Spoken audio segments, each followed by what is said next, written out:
boa tarde.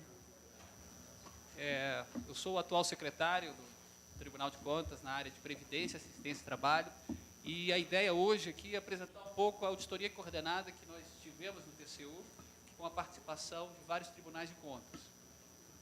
Então, o objetivo dessa auditoria... Vocês estão ouvindo? Não, não.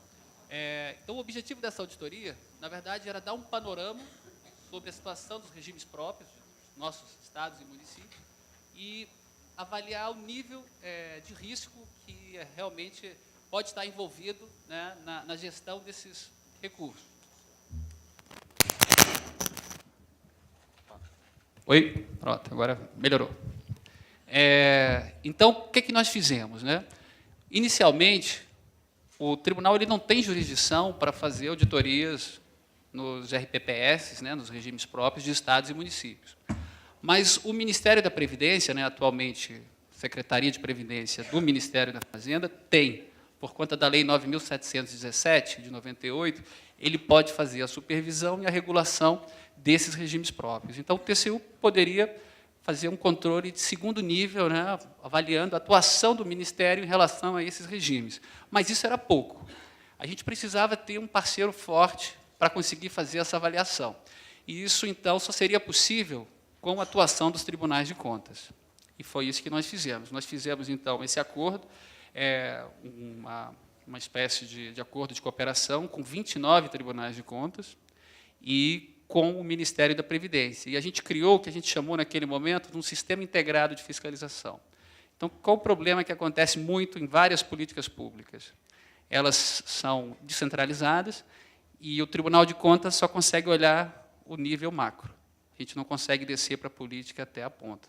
Então, esse tipo de auditoria coordenada, que a gente vai apresentar aqui, ele tem exatamente esse intuito, da gente conseguir fortalecer essa rede entre os tribunais de contas. E por que era tão necessário fazer esse trabalho, né? A gente começou a monitorar e vimos alguns dados alarmantes já em 2013. Então, vou explicar rapidamente, acho que o Adler já deve ter feito isso, a diferença entre déficit financeiro e déficit atuarial. Isso tem muita confusão, às vezes sai uma notícia no jornal, um valor astronômico, bilhões, normalmente é déficit atuarial. E o déficit financeiro é aquele déficit de caixa, do ano, do exercício. Então, eu vou falar dos dois tipos de déficit. Então, juntando, em 2013, o déficit financeiro dos entes, né, dos estados e dos municípios, em relação à Previdência, nós já tínhamos um quadro com 48 bilhões de déficit financeiro. O que isso significa? Que o orçamento, o tesouro desses entes teria que aportar, né, 48 bilhões. E isso, pelo gráfico que vocês podem ver, de 2011 para 2013, já um agravamento considerável. A linha de cima, né, a vermelha, mostra o déficit financeiro dos... Na verdade, não é déficit ainda, mas o superávit financeiro dos municípios. Alguém pode pensar, mas então os municípios estão numa situação bem melhor. Não é verdade. Como eles são mais recentes, eles ainda não têm muitas aposentadorias nem pensões para pagar, isso ainda é positivo, mas vocês já podem prever uma tendência de queda, e a gente tem certeza, pelo que eu vou mostrar em seguida, né, que é o déficit atuarial, que é o déficit de longo prazo, isso vai piorar muito. Então, assim, eu sou conhecido lá no TCU como o cavaleiro do apocalipse, porque eu vou mostrar muita coisa aqui para vocês, vocês vão sair deprimidos, né, possivelmente, mas tudo tem solução, e o que a gente vai precisar eu vou comentar também no final. Então, a situação está muito ruim em relação ao déficit financeiro. Mas, em relação ao déficit atuarial, está muito pior. Que é o quê? É o déficit de longo prazo. Você fazendo uma estimativa de mais de 70 anos, né, do que vai ser benefício que precisará ser pago e de recurso que também vai ser arrecadado, você traz isso tudo a valor presente, então você tem uma taxa de desconto, você traz isso tudo a valor presente e você chega num número. O que esse número significa? Que, no caso, juntando todos os estados e municípios, o déficit atuarial estava na casa aí dos 60%, né, em torno de uns 3 trilhões, significa que os entes têm que pegar 3 trilhões e ter isso em caixa. Se tivéssemos que regular, deixar o sistema equilibrado, né, no caso de estados e municípios, teríamos que ter 3 trilhões agora para poder honrar todos esses compromissos. Então, é muito importante a questão do déficit atuarial. E como é que é na União? A União está melhor? Não. A União sozinha, né, a estimativa que a gente fez em 2014, era 1,3 trilhão. Então, a gente está falando que estados e municípios são 3 trilhões, e a União sozinha, 1 trilhão. A gente está falando aí algo aproximado de 70% do PIB. Teria que já ser, de alguma forma, guardado para honrar os gastos com a Previdência.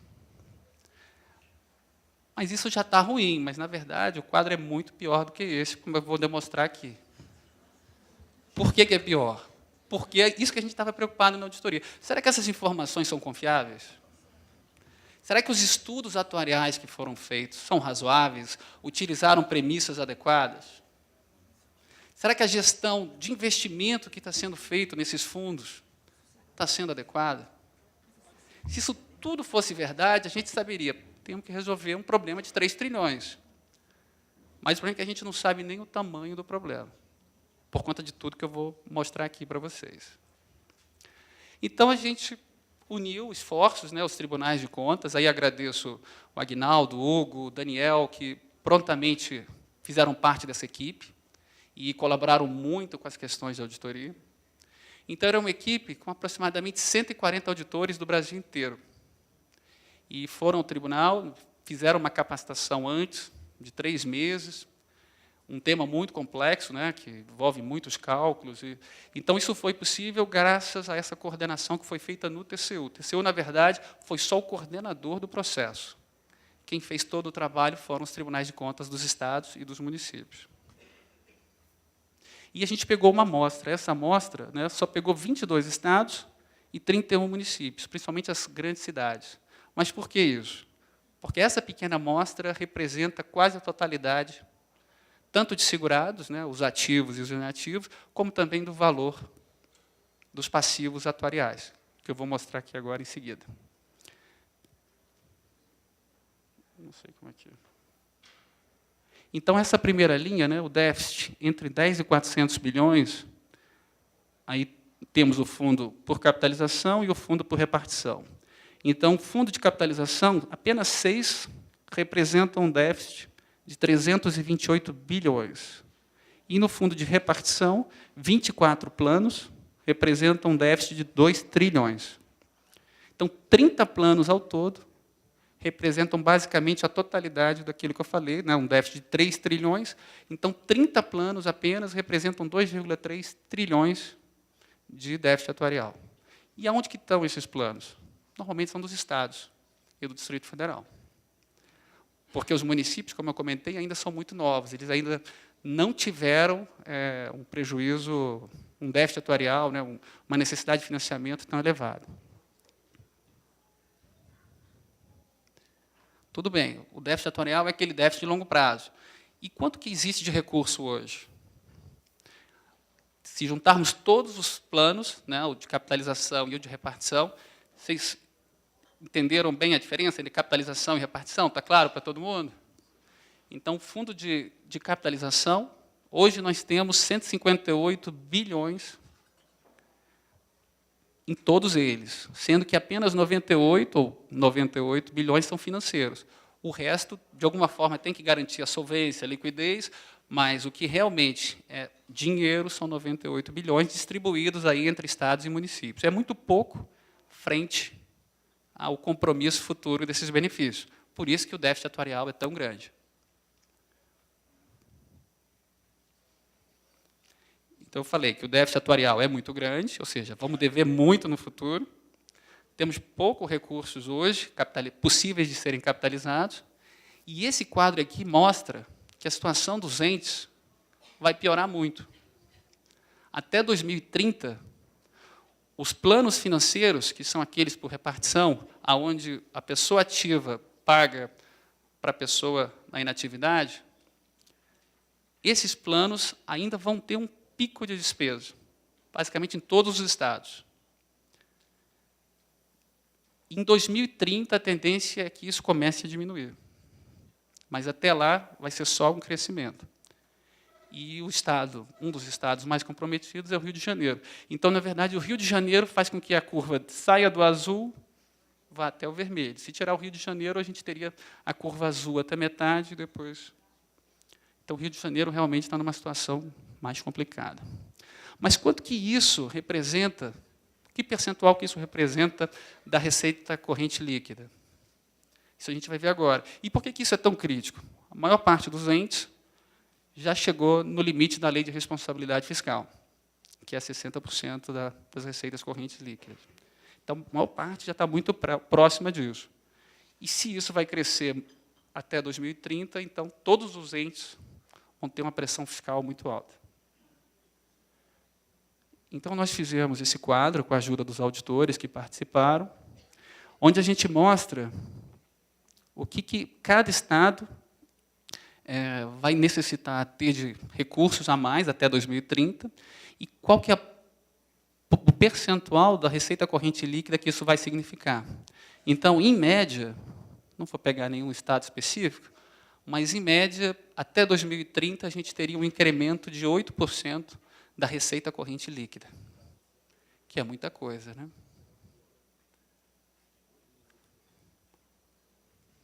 Eles estavam curtindo ali, por isso que eu deixei um pouquinho.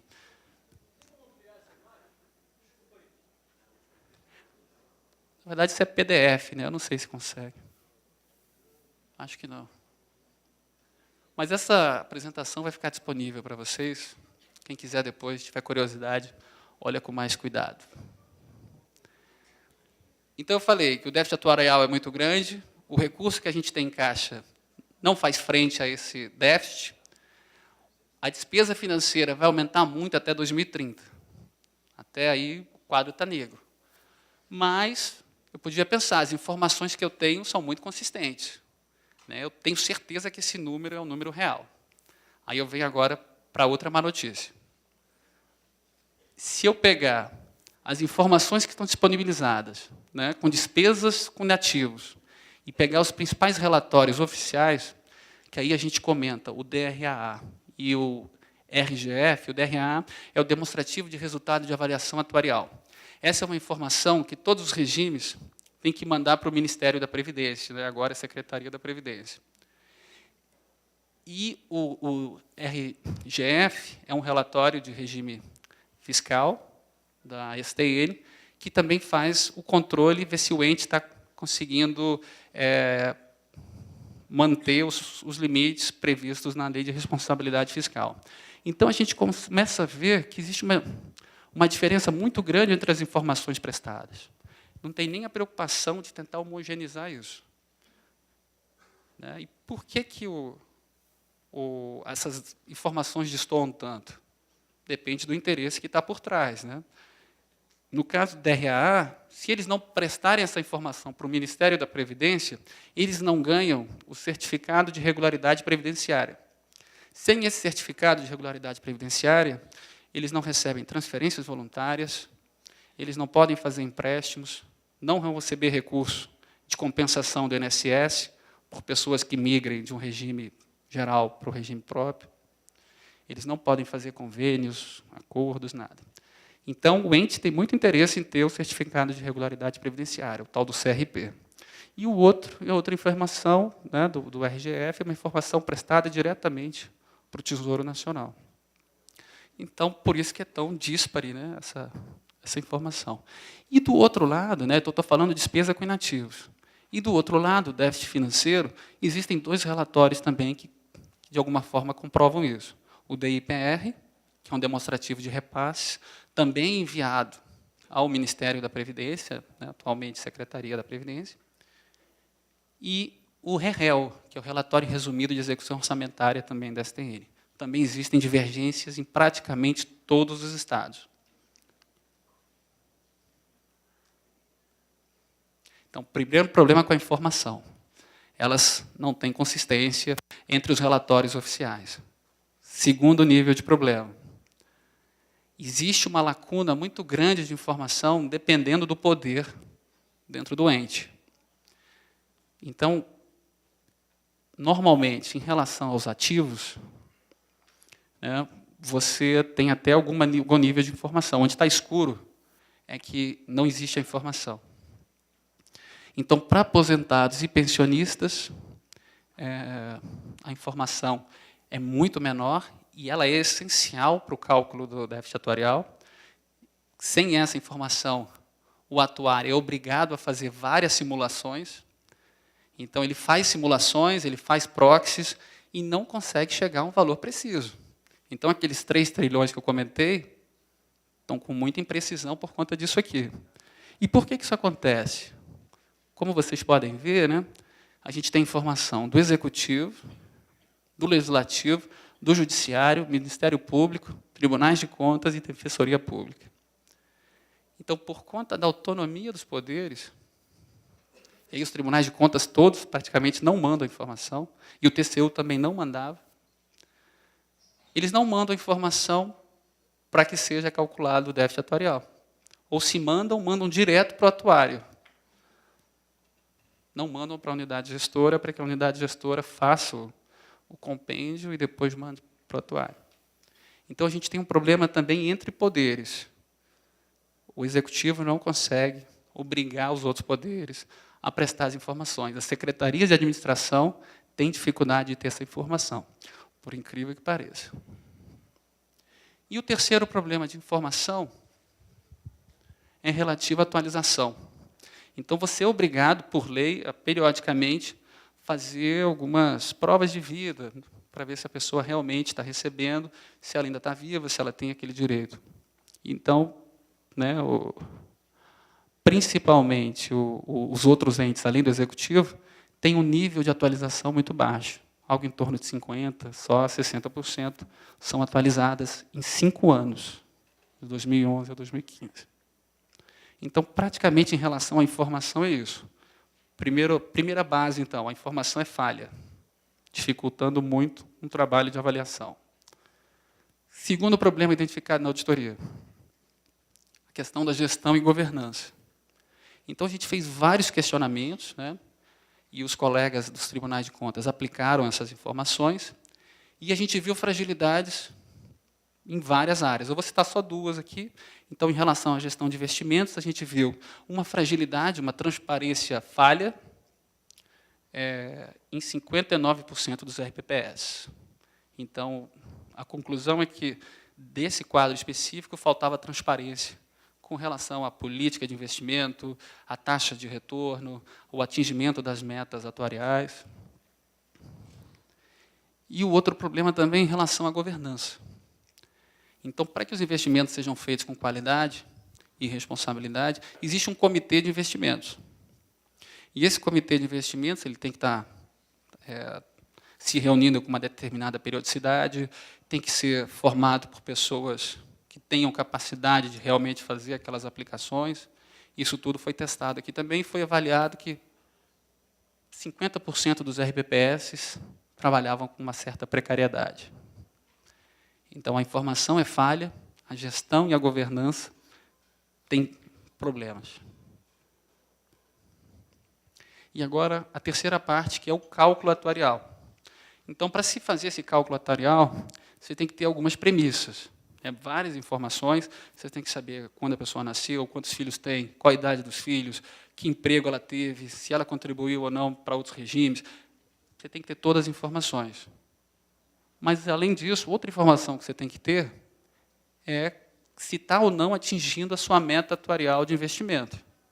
Então, você prevê, no seu plano de 70 anos, que você vai ter um rendimento daqueles seus recursos numa taxa X. Você tem que cumprir isso. Se você não cumprir, você está diminuindo a sustentabilidade do seu plano. Então, esse é o primeiro caso, né? Nós vimos que a rentabilidade média reduziu muito de 2012 até 2015. Então, em 2012, a rentabilidade média foi 11%. Em 2013, menos 6,2%. Em 2014, 3,4%. Em 2015, 0,4%. Alguém pode falar, mas isso foi por conta da crise fiscal. Isso é verdade, o Brasil está numa recessão nunca antes vista. Mas, nesse mesmo período, foi identificado pela auditoria, existiam títulos públicos que dariam a rentabilidade necessária para se atingir a meta atuarial, e os RPPS, muitos deles não adotaram essa política mais conservadora. poderiam ter tomado a política mais conservadora, em alguns casos, nem todos, mas a rentabilidade também não foi atingida. Então, primeiro problema do estudo, meta atuarial não atingido. Segundo critério com problema, você tem que fazer uma estimativa de quanto você vai gastar com a sua política de aumentos de salário. Então, essa portaria do Ministério prevê que o mínimo é 1%. Então, quase todas as avaliações atuariais que a gente avaliou, né, um percentual alto, usa ou uma taxa que não existe, irrisória, ou 1%. Por quê? Você acaba fazendo isso, você acaba tendo um déficit atuarial menor.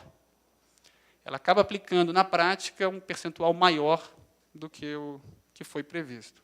Isso também quebra totalmente o cálculo atuarial. Então, já temos dois problemas. E nós verificamos, né, então, quando existe o problema atuarial, o regime ele é obrigado a fazer um plano de amortização. Esse plano de amortização, você pode tomar algumas medidas. A primeira, cria uma alíquota suplementar. O ente vai ter que aportar mais recursos. O segundo é fazer aportes. Ele vai ter que pegar algum recurso que ele tenha de venda de algum ativo e colocar no regime. E o terceiro é fazer a segregação de massa. Você tira aquele grupo que está com déficit atuarial e fala, agora, a partir de agora, o que entrar vai estar equilibrado. O resto eu vou estar conseguindo, de alguma forma, bancar esse déficit que está aí. Então, você tem algumas formas para resolver. E nós vimos, então, alguns planos com alíquotas suplementares não factíveis. Então, um ente não pode dizer que vai fazer uma alíquota de 60%. Não tem nenhum ente, por mais rico que seja, que consiga pagar isso. Então, é uma forma de se falar que não vai fazer, né? Nós vimos também problemas de contabilização. Então, o demonstrativo DRA, de avaliação atuarial, mostrou um valor de 1,9 trilhões, e a contabilidade dos entes, quando a gente pede a informação diretamente no ente, eles contabilizam menos, 700 bilhões. Ou seja, mais um problema de informação envolvida no processo. Já estou terminando, só faltam 2 slides.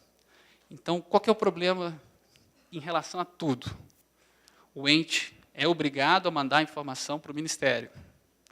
Quando ele começa, de alguma forma, a não ter condições de manter aquele plano, ele para de mandar a informação para o Ministério não concede a ele mais o certificado de regularidade previdenciária. Quando não concede mais, ele entra na Justiça e fala que essa demanda desse certificado ela é frágil, foi feita através de um decreto. Se é por um decreto, fere a autonomia dos entes. E pedem isso e estão ganhando a judicialização para continuar recebendo as transferências, os acordos, os empréstimos. Então, vocês podem ver que o nível de crescimento de judicialização dos CRPs, na verdade, precisa fazer uma leitura por trás disso. Significa que os entes estão com problemas sérios, fiscais, que precisam, de alguma forma, ser resolvidos.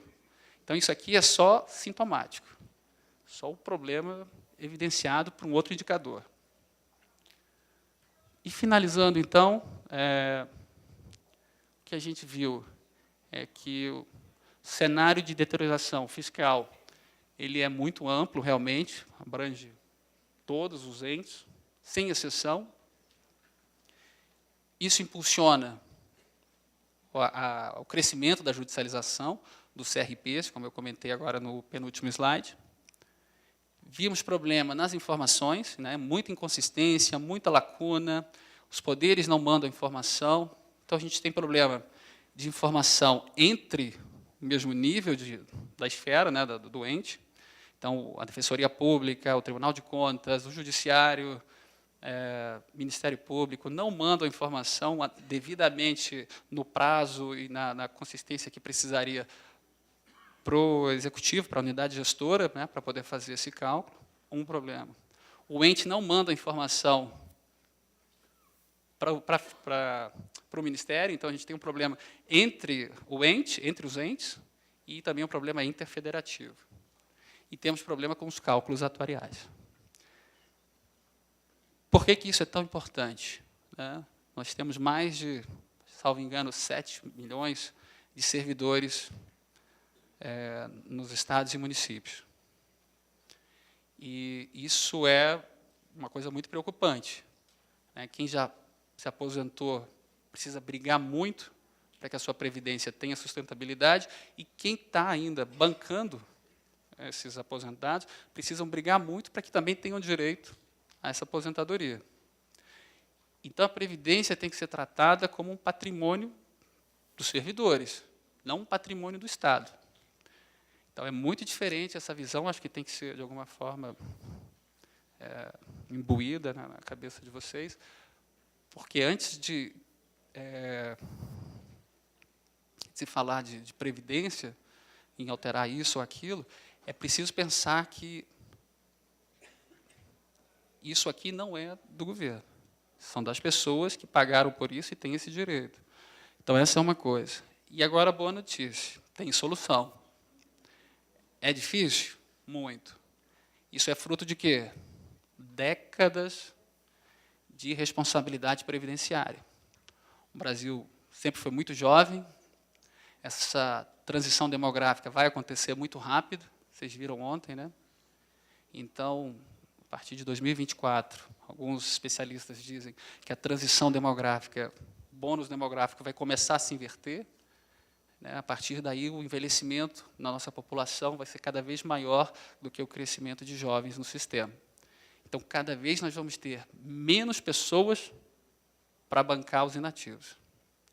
Então, a gente tem que ter muita consciência disso, tem que brigar por uma reforma que garanta isso, a nossa previdência.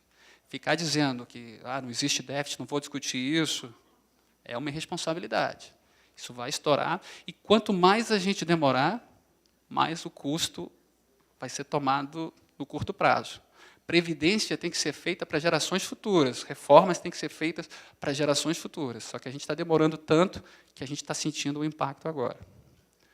E queria dizer que o Tribunal de Contas ele está à disposição de quem quiser ter mais informação sobre isso. É um prazer a gente poder trabalhar junto e fazer com que a questão previdenciária seja tratada no Brasil de uma forma mais responsável. Então, era essa a mensagem que eu queria passar, e agradeço muito o convite ao Daniel, ao Aguinaldo e a todos que estruturaram esse evento. Obrigado.